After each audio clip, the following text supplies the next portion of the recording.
Hello. Hello, everyone. Welcome to A Couple of Sassholes podcast. I'm Brooklyn Johnson. And I'm Heather Terry. And this is our true crime power hour where we talk about fucked up people doing fucked up shit, usually for fucked up reasons or sometimes for no fucking reasons at all. Yeah. Man, that word fuck just sticks in your mouth. Yeah. I like it. It It adds does. a little oomph. I really feel like it adds flavor to every sentence. Yes. Hence why I say fuck so much. Hence why. I love Yes. I can't do anything about it. I'm just like, what's my favorite word? Fuck. that. Fuck.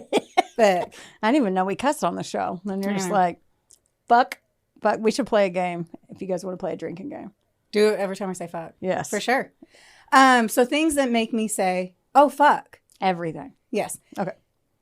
Not limited to tornadoes. Tornadoes. Okay, so we live in Owensboro, Kentucky, for anyone who doesn't know. Yes. Which means we are in Nader Alley. Yeah, we are. And shit fire, this shit. I'm over it, man. We are living in a treacherous time. It is specifically that time in the year where the hot air and the cold air mingle, ratch around each other. They do. Cyclone their little fucking asses all over our fields and our livestock.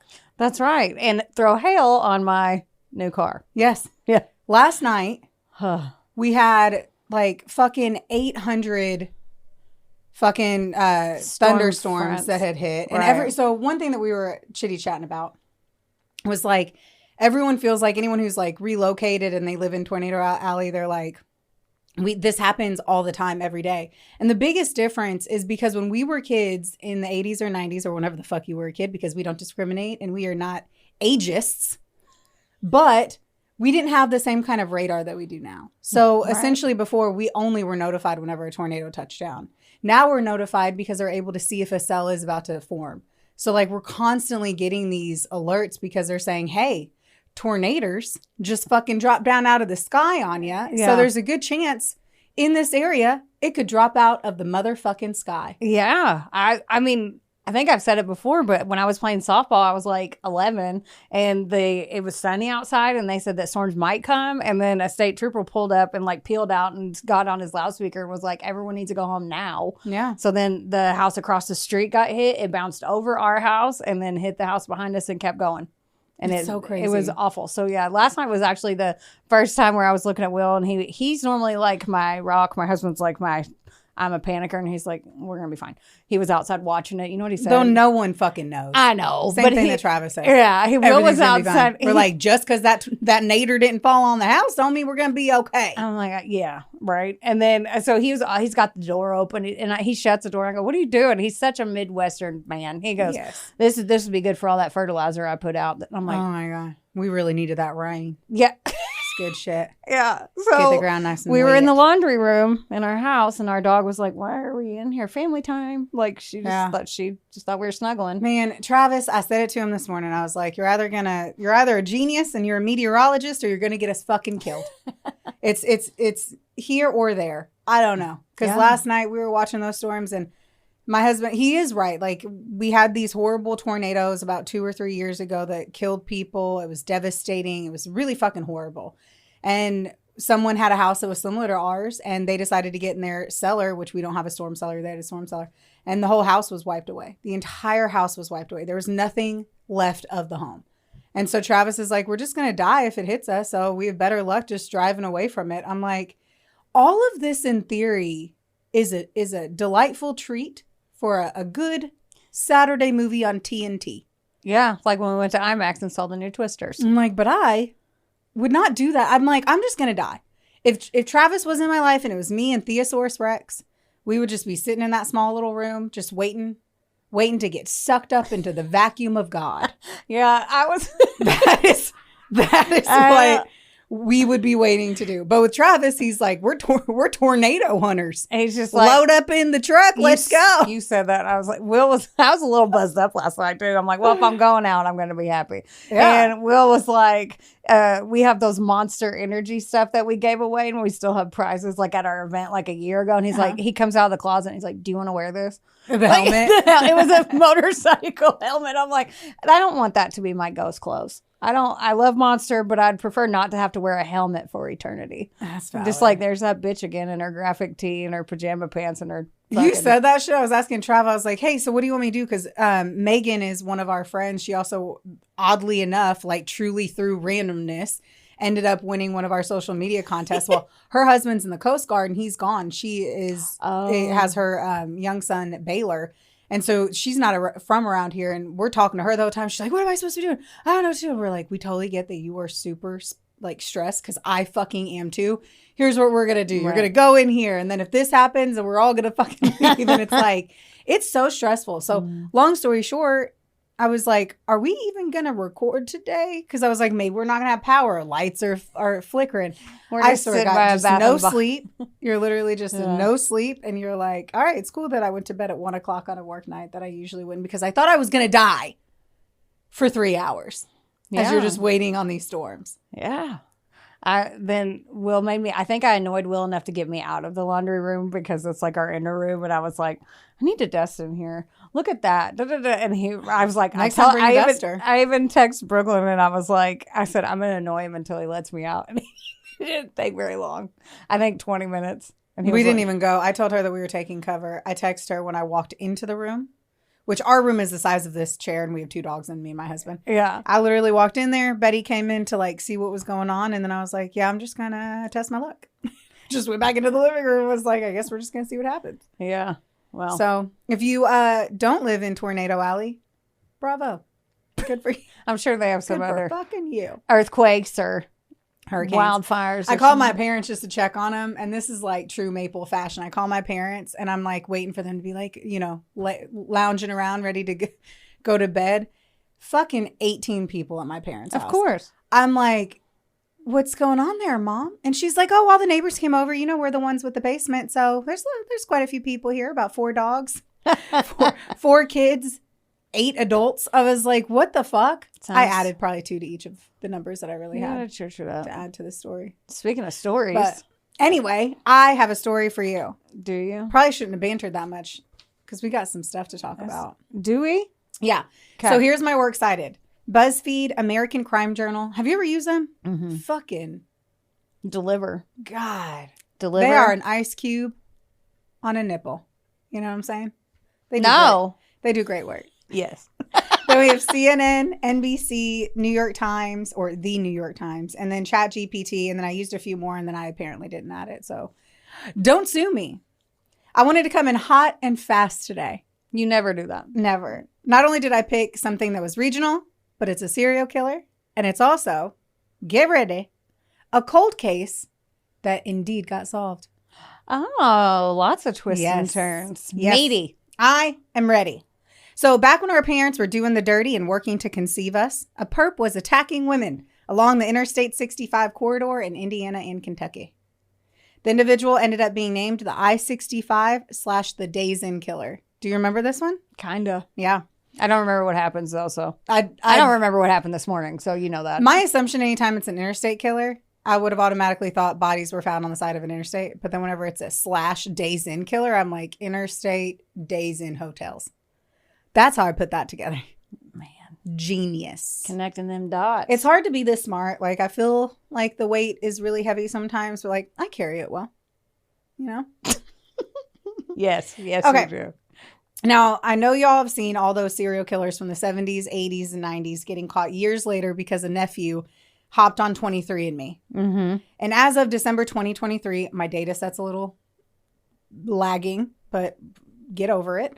Investigative genetic genealogy has contributed to solving 651 criminal cases, identifying 318 individual perpetrators, and resolving 464 unidentified descendant cases. Wow. So that's literally like your 23andMe, your free DNA swabs, all that shit. Yeah. Keep in mind though, you swab them cheeks, you giving that data out. People gonna know shit. They're going to find out. Yeah. So if someone in your long lineage has committed a murder, don't swab that cheek. Just say no. Don't swab that cheek. Don't swab that cheek. This technique utilizes publicly accessible genealogy databases. Genealogical? Yeah. Is that what you were saying? Genealogical. Genealogical? It has a GY. Oh, yeah. Genealogy. The short version. Anyway, to identify suspects or victims, while these databases contain genetic profiles from direct-to-consumer DNA testing companies, yada, yada, they can't fully delineate. So it's like basically a really fancy way of saying we can't fully correlate that that's all of them, but this is what we have tracked through it. Yeah. Anyway, I think that's important. It's really not. In the early mornings of Saturday, February 21st of 1987, a light dusting of snow. Stop looking at me like that or I'm going to stop looking at you. Okay, fine. What am I supposed to look? I don't know. A light dusting of snow fell over Elizabethtown, Kentucky. At the local Super 8 motel, Vicky Heath was working the overnight shift, and the night had been largely uneventful. The motel was about half full, with nothing appearing out of the ordinary. The manager had last spoken to Vicky around 11 p.m. on Friday before leaving for the night out. Vicky Heath is a 41-year-old who lives in Hardinsburg, Kentucky, and is just stepping up into that new stage of life. Her son and daughter are officially adult age. She had just gotten engaged, and she took this job just for some extra cash, and she was working nights. Getting her fucking hustle on. I mean, get it. Right? I'm like, man, that's a rough mix. Be like, I'll just work nights. Jeez. Just for extra cash. I'm like, Shit. Extra cash for me is picking up a Saturday shift at Hobby Lobs. But I feel you, girl. You get it.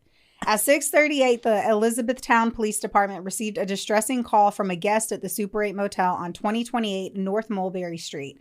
The caller, who had gone to the front desk attempting to check out, described the lobby as being in total disarray, with no staff in sight. They were obviously concerned, so they called the coppers. Yeah. Minutes later, an EPD patrol officer arrived at the motel. Upon entering, it was immediately clear that something violent had taken place. The front desk area was in complete chaos. There were items scattered across the floor, overturned furniture, like hotel man, and a payphone was ripped from the wall. So where's Vicky? Suspecting that some shit went down, and they thought it could have been like multiple individuals. Maybe they got in a fight in the lobby. They didn't really know what to do, but they did call for backup. He quickly searched the second floor hallway, listening for any signs of activity. Finding none, he went down the stairs, and then he decided to investigate the back lot. I am certain this is not what he was expecting. Behind the motel's dumpster lay the lifeless body of Vicky Heath. No. The scene was horrific. Her body was sprawled in the wet, muddy grass left by the melting snow. She was still wearing her sweater and her plaid skirt, though her clothing was torn and disheveled, stained mud. It was evident she had been brutally assaulted before being shot in the head. Oh, God. Just minutes before the 7:26 sunrise, Lieutenant Reuben Gardner arrived on the scene and was assigned as the lead detective. A single set of muddy footprints had led away from her body, trailing into the parking lot before it abruptly ended with fresh tire tracks. That afternoon, Hardin County Coroner William H. Lee Jr. performed her autopsy. The examination confirmed that she had been robbed. No bullshit. I wrote in here a question mark. I was like, did I write the word robbed, or did someone else say that in the autopsy they could tell that she'd gotten robbed? And I was like, false fact Friday. I don't think they could have figured that one out. She was brutally beaten, sexually assaulted, and shot twice in the head with a .38 caliber handgun. One of the .38 caliber bullets had exited her body and lodged into the ground, which was successfully recovered for evidence. The investigators with the Elizabethtown Police Department documented several footprints believed to belong to the suspect. However, with the light snowfall melting, they weren't able to capture any of the impressions fast enough. Vicky's clothing was collected as evidence and would later yield usable DNA. A rape kit was also administered to gather additional forensic material. When asked if there were any new leads on the case days later, Lieutenant Reuben Gardner of the EPD stated, "We have no substantial suspects yet." EPD detectives initially speculated that Vicky's murder was a robbery gone wrong, possibly because she had put up a fight. At other times, they considered the possibility of a targeted rape and execution, or even a crime of passion. With so little evidence to work with, it is 1987. Right. Investigators were left baffled. However, they were confident that it was an isolated incident and that it was just a one-off. For years, multiple detectives worked the case, hoping advancements in forensic technology would eventually provide some form of answers. Of course, the case ends up going cold.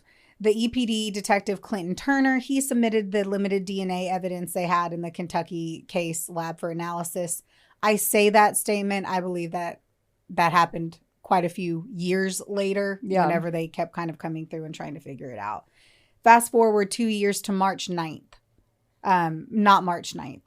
It's March 3rd. Oh, so fast forward, then rewind. Yes. Okay. Thank you.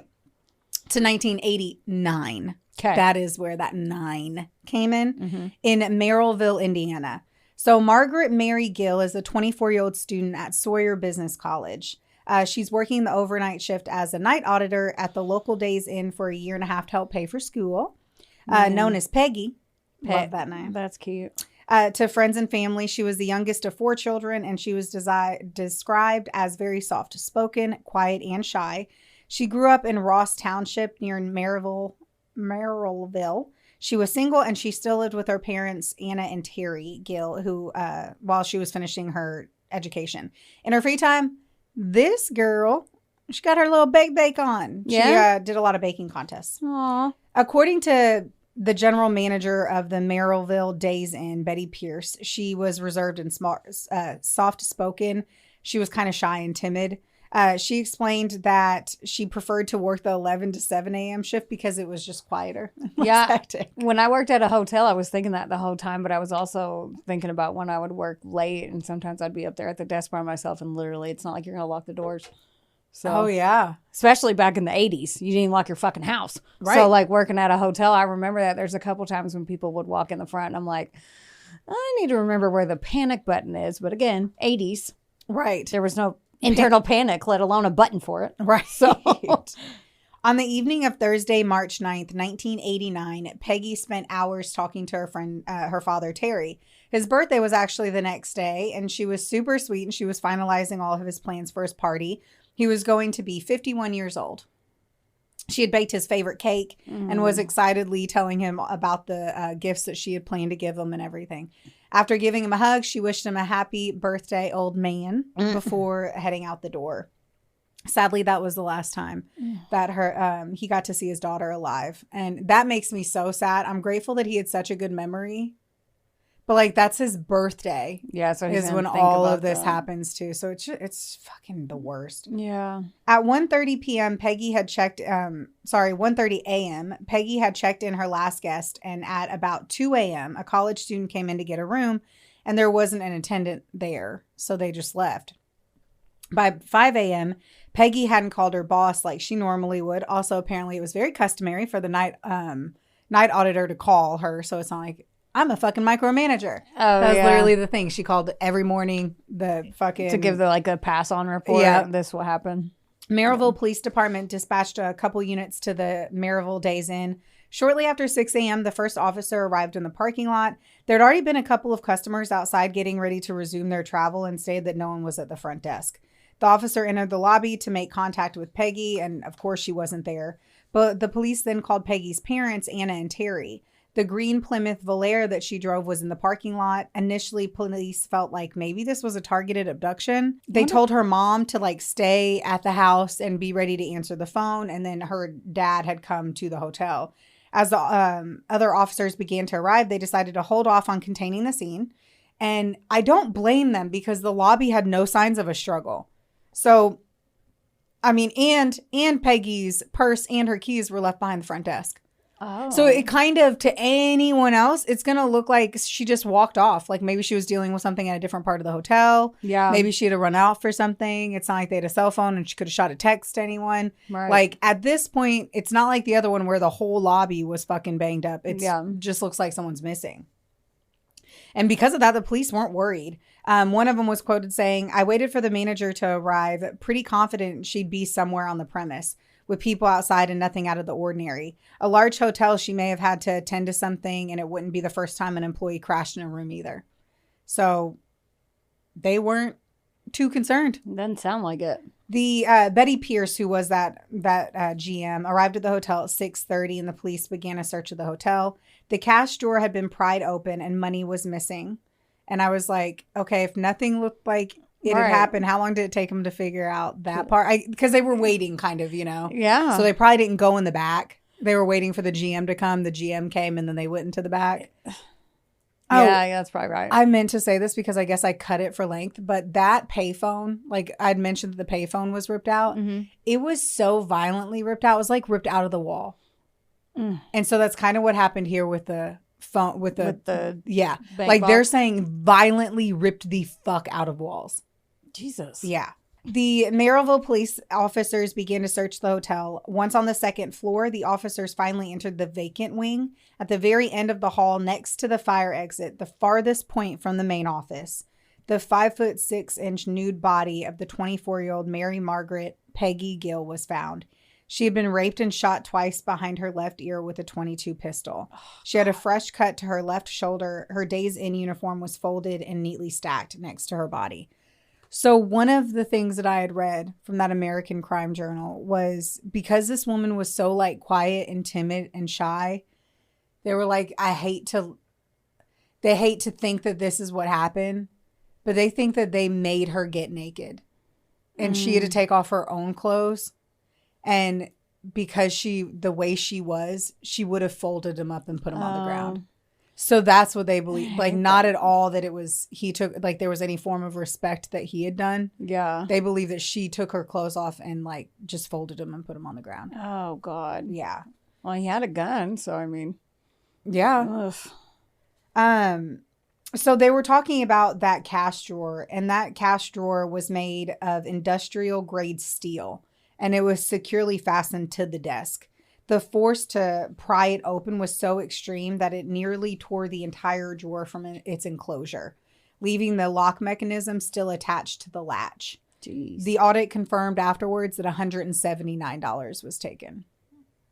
Fingerprint evidence collected from the front office, desk area, cash drawer, and doors yielded no matches in state or national databases.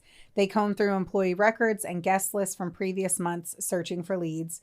Within hours, though, police uncover a chilling connection. Just 52 miles south on I-65, another Days Inn night auditor had been abducted from the Remington, Indiana location. Jeez. Her body was discovered 20 miles away on a rural road, less than an hour after Mary's body was found, or Peggy. Jesus. By 9 a.m., authorities identified the second victim as Jeanne Marie Gilbert. She was only 34 years old. They immediately suspected that the same perpetrator or perpetrators had robbed, sexually assaulted, and murdered Gill before continuing south on I-65 to the Days Inn at 4278 US 24 in Remington, Indiana. There, they abducted Jeanne Marie. Is that Jeanne? Is that how you'd say that? Jean. Jean? Mm-hmm. Just kidding, guys. It's Jean. It's spelled like yeah. Yeah. It's Jeanne. I would say Jean. I'm going to say Jean. And then I'm so sorry if I'm wrong. They had abducted Jeanne Marie Gilbert after stealing only $247 in cash. So the first victim was behind the dumpster. Mm-hmm. Right. And then the second one was in the actual property. And the third one, they took her off property. Wild, right? They're escalating. Or different guns, too. Him or them. Yeah. They different caliber. Yeah. Okay. Yeah. Isn't that bizarre? Mm-hmm. And I'm pretty sure I had said that when that hotel, when she was raped in that hallway of the hotel, was half full. So they were on the first side. One was half full. This one, I think they had like 70 rooms filled. Jeez. So if they do it, they usually put them all on one to make it easier on the hotel staff. So, I didn't realize that. So typically. It would make sense. That's what we used to do, just so that way they can go boom, boom, boom, instead of being like you, then. But he would never know that. Yeah, that's what I'm saying. Or, I mean, he could know that, but he wouldn't know which side the people were unless you looked to see where people parked. Yeah, I don't know. Because those are those shitty... Keep in mind, like, these are kind of the crappy hotels. Well, everybody knows there's a difference between the H and the M and motel and hotel. Yes. Just a level of stars, if you will, on the Google. So we're not throwing shade, just a little bit more of affordable options. Yes. A head and a bed. Yeah. When you're looking for just a head and a bed. Yes. I'm just curious, based off of those particular hotels, like, you'd be able to tell that all the cars were parked on one side. Who knows? I really don't know. I don't know. It's just interesting because, like you said, how would he know that unless he asked her? Right. And I have a feeling not a lot of communication was happening. Yeah, I doubt it. Now, at 34 years old, sorry. I skipped a very important line, guys. The horrifying realization set in. Dun, dun, dun. That this is not an isolated crime. That we have a perpetrator and a predator on the move. Man. I delivered it, You didn't get I? into crime fiction writing? Dude, don't fucking threaten me with a large time. I'll fucking get all up in dead. So now at 34 years old, Jean Marie Gilbert had spent her entire life in Jasper County, Indiana. The past few years hadn't been easy, though. She was recently divorced, navigating life as a single mother to a 12-year-old Scott and a 17-year-old high school senior, Kimberly. Ooh.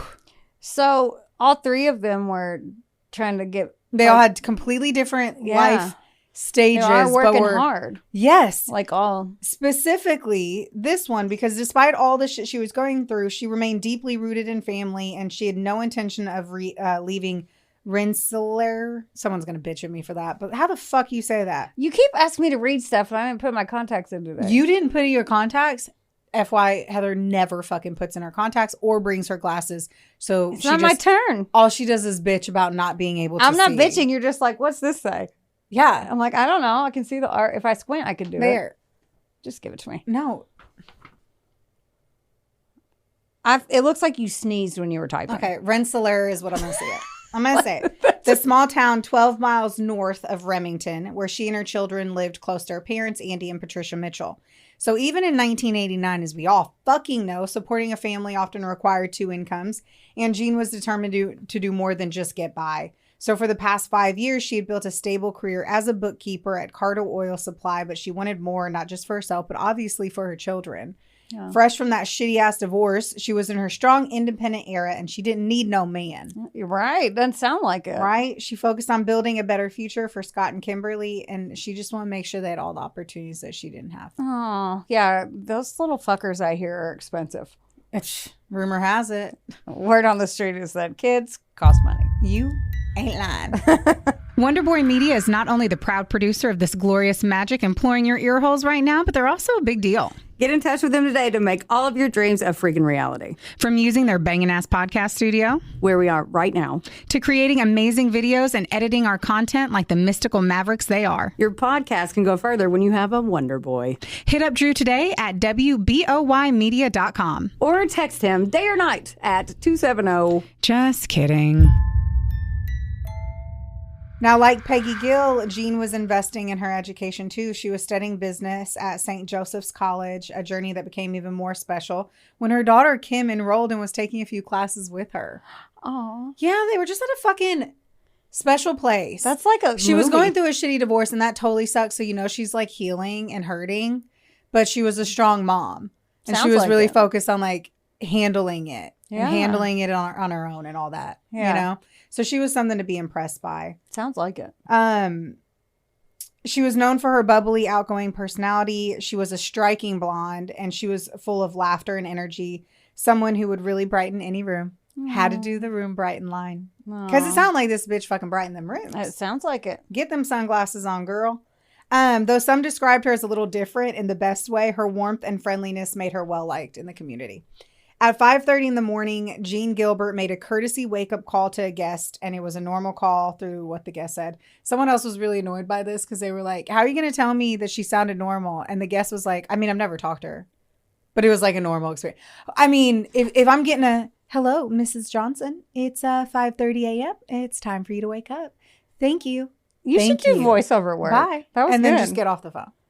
And I'm like, man, if it was my last day and somebody wanted a wake up call, bitch, wake the fuck up. That'd be so fun. Right?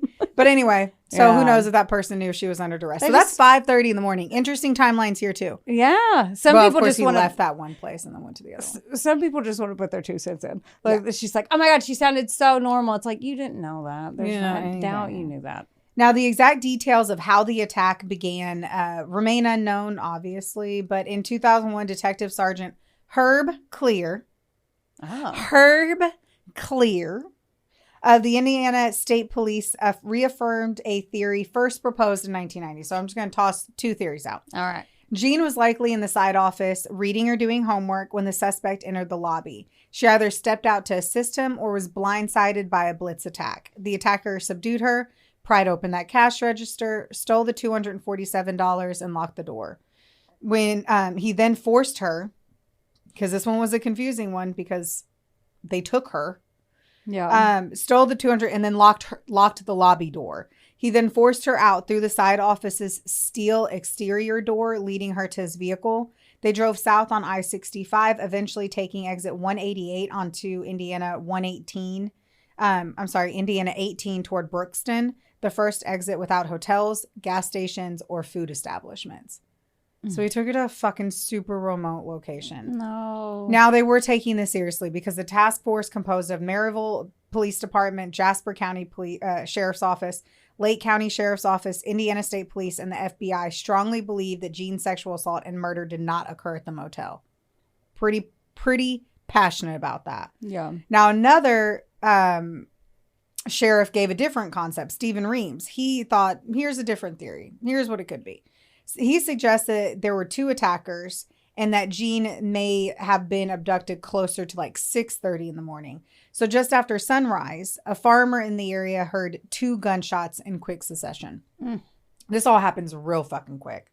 Around the same time, a White County school bus driver spotted a tan-colored, recent model Toyota window van traveling westbound on CR 700 South near Indiana 43 with its headlights still on. Go bus driver for remembering that, I guess. Right. Doesn't matter. Nothing good comes of this story. So, right. Anyway. Yeah. Then right before 7 a.m., the cops are getting calls from guests again trying to check out of a hotel, but there are no employees to help. I don't know. You and I have had fun, weird hotel experiences. And I'm like, I understand it's 2025 and not 1987. Yeah. Which, based off of my age, was 37 fucking years ago. And...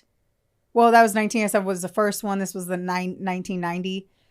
I'm just like, we don't have to check out the way we used to. You just like walk the fuck out. But I'm like, I don't even know if I would know. I couldn't even imagine. If just like you're leaving a hotel at 6:30 in the morning, I've got to catch a flight and there's no one around. And the only thing to do is to call the cops that there's no attendant at the hotel. That's just like so bizarre to me, right? It's like going into a restaurant and being like, there's not a host. Yeah. Like, I get that. If I hadn't worked in hotels forever, like I wouldn't think twice about it. But because nowadays they at least put a fucking sign up if they or call this number or do that. Like it's not just no one. It makes me think the hotel that you and I stayed at, though, the one where we had to pee in the pee bowl. The one where the toilet went flush. I hope this is somebody's first time listening. I hope so too. And then they're it's like, a fucking treat. They peed in a pee bowl. We had to tea. Our toilet would flush. Our toilet. So we had to pee in a pee bowl. Anyway, but like that hotel, because it was just that one little attendant. She would walk away. Yeah, not to fix our toilet. I mean that's a one-off. I'm just saying. I'm like, that's the kind of hotel I envision, though. I mean, I know what a Days fucking Inn is. I'm not an idiot. It's just been a long time since I've gotten drunk off Everclear in one. Because I can tell you that's the last time I was at. Last time I was in a Days Inn was either I was 12 for a softball tournament or I was blacked out at 17 with jungle juice pumping through my veins. Right. Oh yeah. It was so cold the last time I was in one that we set out like our cheap beer and people stole all the beer but left the steel reserve. Oh my God, that sucks. I was like, they left the shittiest of the shitty. I mean, okay. So, at the Remington Days Inn, guests attempting to check out found the registration office locked and could not locate an employee. Once more, Jasper County Sheriff's Office followed. Between 7:02 and 7:05 were being efficient. A White County school bus driver called the Indiana State Police. School bus driver reporting a nude body lying on the County Road 150 West, just south of County Road 900 South. At this moment, authorities in Jasper County were still handling the missing employee case at the Days Inn, unaware of what had been discovered 2 counties away. Right. I want to look up where this stuff is. Keep talking. Go for it. Okay. Then the nude body of Jean Gilbert, our sweet 34-year-old mother of two, was discovered approximately 2 miles north of Indiana 18. These streets are so irrelevant. Indiana does that with all their... So her body was found on a remote road face down in a frozen ditch along the east side of County Road 150 West in White County. I feel like I have to say all of that, and I just feel like it's white noise at this point, the streets. Her body was not concealed, which is unfucking believable. Just out? Her body was just nude on the side of the road, face down. So sad. She still had her shoes and her socks on. She was shot 3 times with a .22. One shot was in the back of her head behind the left ear. Second was right in the shoulder blade. And according to the White County coroner, Larry Smith, the fatal shot entered next to her left breast, went through the lung, and pierced her aorta, the body's main blood vessel. She had numerous scrapes on her body, believed to be the result of being pulled out of the vehicle. She had to been sexually assaulted as well. DNA also recovered, even though she was shot in the head. That DNA was also recovered. But even though she was shot in the head, she died from blood loss. So she was alive. Oh, God. Her Days Inn uniform was never found. One of the other things they said is like the way that she was positioned, and they said like the scrapes on her body implied scrapes of being pulled out of a trunk or the backseat of a vehicle and kind of like being just dropped sort of scenario. Mm-hmm. But they even thought horrifically that she had crawled. And I was like, oh my gosh. And the concept of like pure terror. Yeah. The assumption then she was, one thing I'm realizing I didn't like dig into, and my apologies on this, was like if there was blood found at the scene, like was she killed at the scene, or do they believe that she was killed and raped in the vehicle? Oh God. It's unbelievable. Sadly, these families will continue to wait to find out who killed their loved ones. In January of 1990, a 21-year-old clerk working the night shift at a Days Inn in Columbus, Indiana, was attacked and raped at knife point during a motel robbery. The assault closely resembled the pattern of the previous attacks, which yes, of course, led fucking authorities to believe that it was connected. The victim provided investigators with a detailed description of her attacker. Oh, she survived. Yeah. She recalled that he had thrown hot coffee in her face before assaulting her. Fuck. So imagine if you're just working the front as a hotel clerk and somebody just walks up with a cup of coffee talking to you and they just throw it in your face and then attack you and jump over it. No. Because that's what we're talking about Jesus. here. Especially in the middle of the night. Like night auditors, they take that job because it's quieter. And like, oh God. Okay. Based on her account, authorities developed a composite sketch, and I will have a beautiful photo of that for you guys, depicting a bearded man in his late 30s to mid 40s wearing a knit cap with greenish eyes. The sketch generated dozens of leads, and of course there were several potential suspects, but despite extensive testing, none of their DNA matched the evidence from the Days Inn murders. It wasn't until more than 2 decades later that authorities definitively linked these crimes to a serial killer. Oh, God. In 91, another woman was sexually assaulted and stabbed in Rochester, Minnesota. She survived and gave a similar description of the assailant, noting his flannel shirt and jeans, ller, every male in Kentucky, as well as bearing a lazy eye. Good. I want to know how He lazy. fucking has a lazy eye. I wonder how lazy. I hope when you look at him, you wonder where the fuck his left eye's looking. You're like, are you winking at me? Why is it wandering? You're like, this eye did cocaine and the other one took a Dramamine. Like, is that what it is? Yeah, pretty much. Yeah. It just fucking wanders away and comes in. What? Like, oh, grandma with Alzheimer's just kind of wanders away and comes back. Hopefully. Anyway. Okay.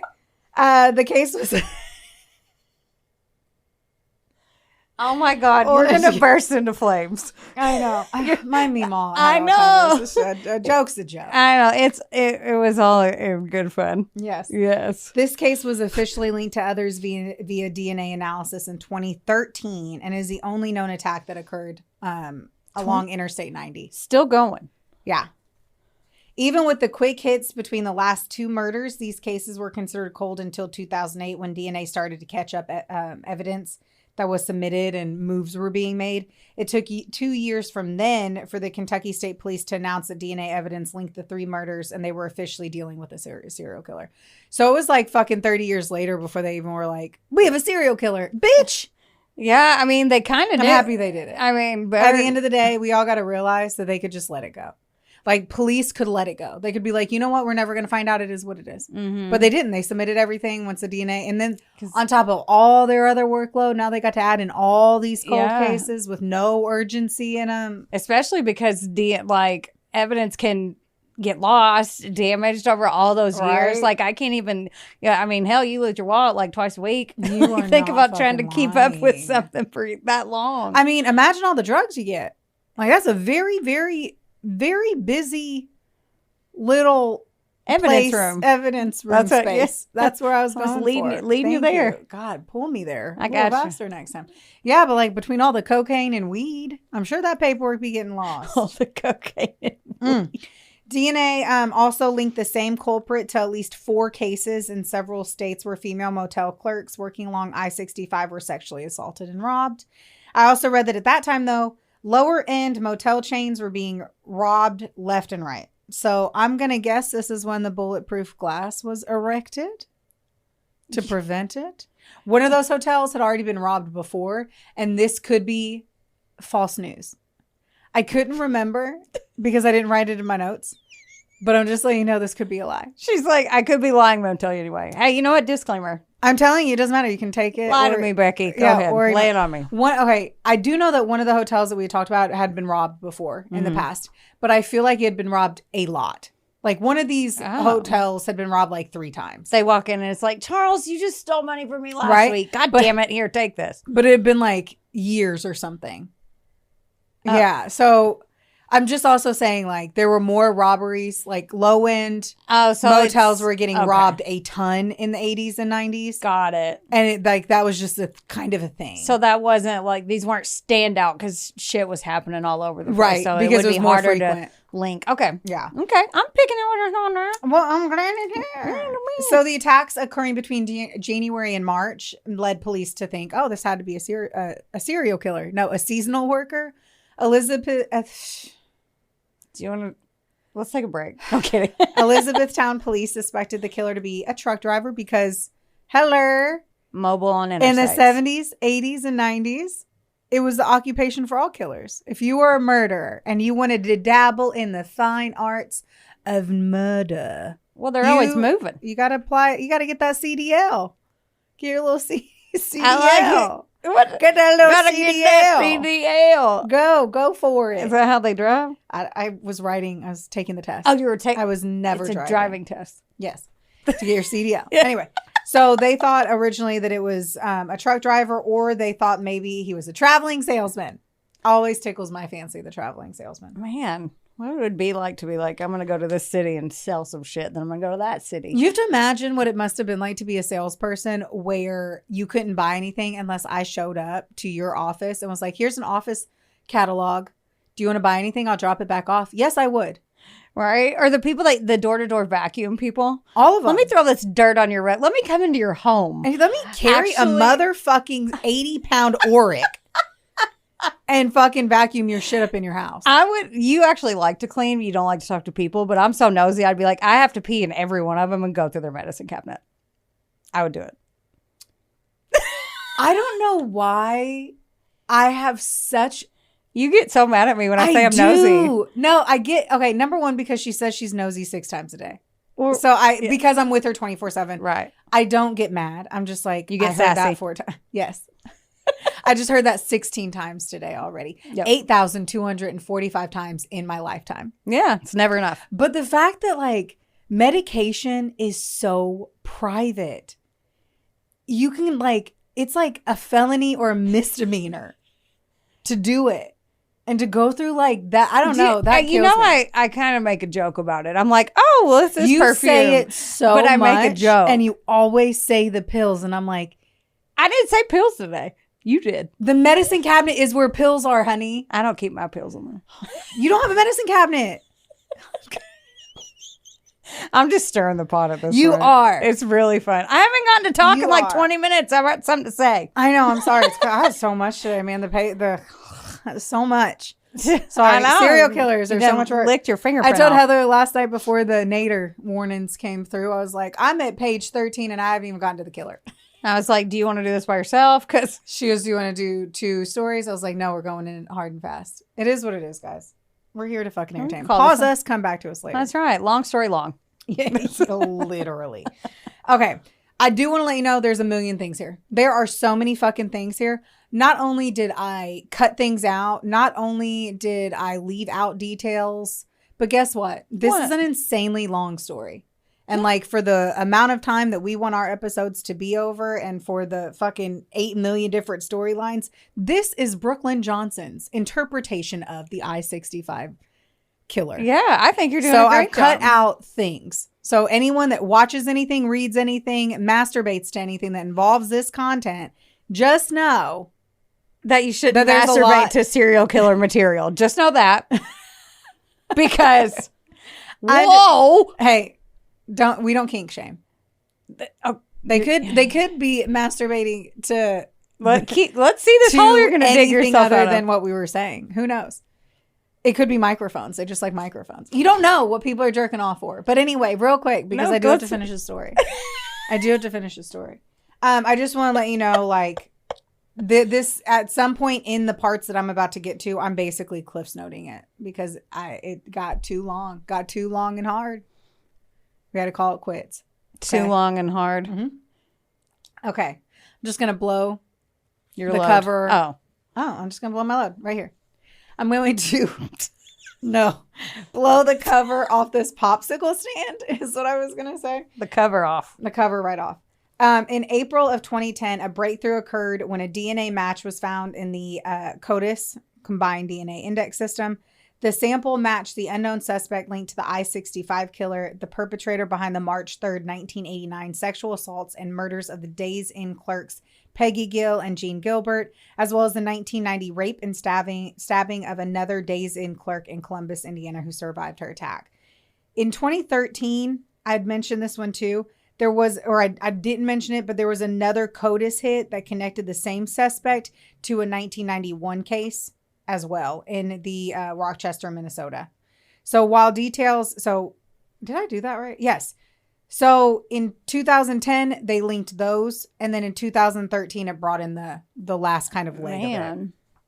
While details of this attack remain undisclosed, they believe that the killer may have had many more victims because they always do. Yeah. Now, I saw the names Louise Evelyn Wright, James Walton, and Victoria Harshman listed as possible victims. I did not dive deeper into it. My apologies. So, Harry Edward Greenwell was identified as the I-65 or the Days Inn killer through a DNA match with his close family member, i.e. a family member gave their DNA to see what was shaking in their family tree, and this fucking juicy little apple fell right down the fucking limbs. Did you write that or come up with that? I didn't write it. Well, I did say the family tree. Okay. The rest juicy of- little apple. And that was I me. like that little Brooklyn glitter you threw all over that. Thank you. But he's a rotten apple, He is. not juicy. Mm-mm. Juicy with rot. Why did that gross me out? Kind of grossed me out too. Juicy with rot. Ugh. Testing done by the Indiana State Police Testing Lab returned a match of 99.999% probability. Why don't they just say 100? I don't know. The Indiana State Police announced the identification on April 5th, 2022, and stated they are investigating the distinct possibility of Greenwell being involved in other violent crimes in the Midwest. Now, who the fuck is this guy? Who is Harry Edward Greenwell? He was born in good old Louisville. Anyone who doesn't know, it's spelled Louisville, but it's pronounced Louisville. You gotta say Louisville. Like lazy. Louisville. Louisville, Kentucky. On January 14th, 1963, to Paul and Dorothy Greenwell. His criminal history began early. On January 17th, 1963, he was arrested. Apparently, I hit the wrong day because that would be his birthday. He was arrested when he was born. On He day one. stole a stethoscope off the fucking doctor, and they were like, to jail. You go directly to jail. Stethoscope, jail. You little thief, baby. Go to jail. Right. I don't know why I have an accent. I don't either. I'm going to guess, guys. My apologies, because Man, we're going to call this the Brooklyn Sorry Hour. I'm going to have to look, because if you look at my years, I'm like, oh, shit. I had to have like inverted the year he was born. Oh. Somehow. Because I was hand typing it because his criminal record starts in that year. So unfortunately, I'm like, fuck. I don't have his birthday. But whatever, I'll autocorrect. He sucks anyway. Yeah. Who cares? My bad. I realized I definitely was diving into this 1963. You were really fixated. I was really fixated on a 63 was year. A killer year, we heard. Oh my God. Anyway, he was arrested for armed robbery in Louisville and later sentenced on April 12, 1963 to 2 years in reformatory with an additional 5 years of probation. Just a couple of years later, on February 23rd, 65, Harry was arrested in Jefferson County, Kentucky on sodomy charges. He was paroled from the Kentucky State Pen in 1969. On April 28th, 1978, Harry's wife died in a house fire in Vernon County, Wisconsin. Not long after, he met a 39-year-old single mother who had previously been in an abusive relationship, and they eventually got married. I know. Harry had adopted her daughter from a previous marriage, and he fathered a son with his new wife. This one's weird. His criminal behavior continued because you're going to see. In 1982, he was arrested and sentenced for burglary in Iowa. However, he proved to be a flight risk, escaping from custody twice before being recaptured. He ultimately served time in Anamosa State Pen and Kentucky State Reformatory before being released in 83. At some point, he found city employment as a railroad worker. Traveling through the Midwest to work on train tracks and apparently murdering women along the way.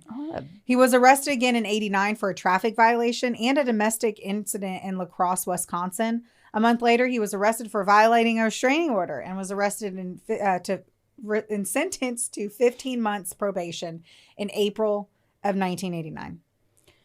He's married this whole time? Real quick, in April of 89. He did that shit in February. Oh. Like, he just happened to get arrested. Oh. Yeah. In October of 98, so we're 10 years later, so he was out doing whatever the fuck he was. He was arrested for felony possession in Alamaki County, Iowa, and he just fucking nailed up a rap sheet. But it was literally like drugs. Maybe he slapped a bitch when he was angry one time, and robbery. But then he was, I don't get this. He got caught for like other shit. I don't get it. He had retired from his position in the Canadian Pacific Railway. Sorry. Man, can we? They only let Canadians. Can I go I want to go see the Pacific Ocean for my birthday this year. Take me on a cruise on the Pacific Ocean. Let's set sail on the South Pacific. Shut up. This is fun. I'm glad we have this show. Me too. I'm over here thinking they only let Canadians there. And I'm like, the no. Canadian Pacific Railway. Canadian Pacific. Show me your Maple Leaf ID or you can't get on this train. Canadian Pacific Railway in February of 2010. During this time, he lived in a small town where he was reportedly said to have been a kind and charismatic man, noted for his generosity. He also indulged in a variety of hobbies, ranging from organic gardening, frequenting the farmer's market where he sold his produce, traveling, reading, wordsmithing, and held great interest in college sports and horse racing. What? I think it's the reading. Horse rating. Dude, this is 15 pages. I know, but I've lost my mind. Horse rating. You just go to a horse farm and you're like, charge! Like, what do you mean? What's a horse raid? What's a horse raid? Come on, guys, let's get that barn. Like, what's a horse raid? That's when you steal horses. You raid them. Yeah, you raid the horses. You steal them and go. You like paint your face like you Braveheart. Run in there and you're like, and you scream at them like what you said, and you push them out the door like they're you push a horse. Like they're sheep running with dogs. I don't know. I love when you. I got you all frazzled. You do. I'm about to leave. Specifically, or you? I'm about to leave. I'm about You're to just leave. done. I would be so annoyed. I would pick that up and read from where you left off because I want to know how this ends. I know, and I'm trying to find where I'm at. Anyway, his hobbies bamboozled me. He bamboozled me. Yeah. I didn't understand. They're like, he's a great guy who's like a grandma who does grandma shit and has a super aesthetic Instagram page. Tell me he wouldn't. He has an aesthetic Instagram page. His MySpace page. He adopted a child that wasn't his. Yeah. He had lost his wife. It's like a BTK, Ted Bundy, dual life kind of fella. Yes. Yeah. Yes. What's his name again? Tell me again. Oh, honey, that's in a page I already tucked away. It's in chapter 5. No, it's Harry Greenwell. Now, here's the kicker. It was 2022 when they announced that he was the killer, but Harry Greenwell died from cancer in Lansing, Iowa, back in 2013. All that time. So he was dead long before we found out. Gave no one anything. So they're like, oh, it was you. Okay. He was born on December 9th, 1944. Wow. Just so you know. Now, okay, 1944, so 63. I'll never forget 63. Yeah. Okay, so he was young when he started. Makes more sense. And yeah. Thank you for his birthday. You're welcome. I had to look up what he looked like. Oh, man. All right, so anyway, back on it to why it sucks to find out who killed your lost loved ones so many years afterwards. But they never knew why. Yeah. And that was easily the worst part of it. Like, why would robbery escalate? If Jess and Heather could stop laughing at me. He was such a ferocious wobble. It's wobbly. He was a scary wobble. God, I swear to God. Listen, I've been good this whole time. Oh my God. So why would robbery escalate to murder and rape? Yeah, what though? Did they find like any journals or anything? No. Well, he had been gone. Well, I didn't know. I don't even know where she was. She could have been dead already too. But they were trying to understand too, like, did he hate women? Though his personal life didn't imply any of that. I don't know. Like, did he like the power, though his life wasn't forcing power? He wasn't trying to find it. All hotel or motels. Quote, some will believe the identity of the killer proves and provides justice. The case is over. While others will see justice as the moment a killer is convicted in court of law and made to sit in prison thinking about the damage he's done to the families involved, said Gilbert Wright, who is an attorney. Some others might feel, quote, some others might feel anger that the person has passed and is not able to face that trial and to face the peers that would judge him and his actions. She had said, in our case, we'll never know what the killer was thinking. We'll never learn the whys of any of his actions. And that's just where it sits today. That's so true. All of that is true. Some people are like, well, now at least I know he's gone. He's not going to hurt anybody else. I can be at peace with this part. And then some people are like, I want to see him fucking sit there and eat soups in prison. Soups. I never put my glasses on. Who needs I was going to ask you, but then you made fun of me for saying, I don't have my contacts in. And I was like, I'm just going to let her have it. I don't blame you. Apparently I can see just fine. Yeah. Well, y'all, that's the wild story of the I-65 killer and the rampage he produced during his reign that lasted damn near 30 fucking years. That's nuts. That story's nuts. I didn't know this one. I was thinking about another one. Fuck him, first of all. But his photo... like this, that eye. He got them nostrils that you can see all the way into his brain stem. If he sneezed, he could suck up a kitten. Like it's like a cartoon nose. Yeah. Because the nose holes are so big. Yeah. It's like when I look at the photo, I'm just like, whoa, nose holes. Yeah. Nostrils. Those are nostrils. Nose holes. Nostrils. He has hairy nose holes. Yeah. No, but like, I mean, it's just... like that zoomed in is his lazy eye. Look at it. That left eye. He's looking at both of us. That left eye be searching the crowd for someone else. One's an extrovert and one's an introvert. Dude, crazy shit. Fuck Very him sad. Though, and it is sad for all those people. And they all sounded like they were like trying to better themselves and like work hard for their families and just trying to fucking live their lives. And he had to come wreck it for nobody knows why. I know. I'm glad it got solved, but nobody knows why. Right. And that has to be frustrating. Like, if I had it, I would want to know why. Like, maybe he had a bad childhood. Maybe, you know me, because that's the part I always dive into. Yeah. Is the why. And he just basically was a bad boy. Like, he was a bad kid, and yeah, maybe he has a complex that rules don't correlate to him. I don't understand. I just don't get it. I don't get it at all. I bet he was raping women all throughout and just never got caught. I guarantee There's got to be way more. Way more. Way more. And for whatever reason, like, he just wanted to steal money, or was the money just a thrill to it and a reason to get in the door? I don't know. I don't know either. Wow. Fuck him. You know what I do know? What do you know? That you should like, rate, review, subscribe. Oh, and my shirt. Yeah. And buy some stuff. Buy some stuff. You guys want to buy some stuff? Buy some shirts. You can buy that one that's on Heather right now for $2,000. You know what? Yes. And she won't even wash it. I didn't put perfume on today, so I'm trash. I'll put perfume on it before once the check clears. I'll spray the good shit on there. What are we talking about? I don't know. I just let you keep going, and I was specifically, like, you let me go. That's called a callback. Ooh, okay. Don't get mad. Get sassy. We love you. We Bye. love you. Bye. Bye. This episode was sponsored, edited, and produced by Wonderboy Media. Get the deets at WBOYmedia.com to see how you can make your podcast dreams a reality. Help us out and be sure to rate, review, and subscribe wherever you listen to our audio project. Don't forget, follow us on Facebook, Instagram, and TikTok at, of course, a couple of Sassholes. Want more sass? Become a member of our Patreon for bonus content, merch, and more. Plus, we're on Cameo now, so there's even more ways to get the sass you need just how you like it. As always, don't get mad. Get sassy. Theodore, can I bet that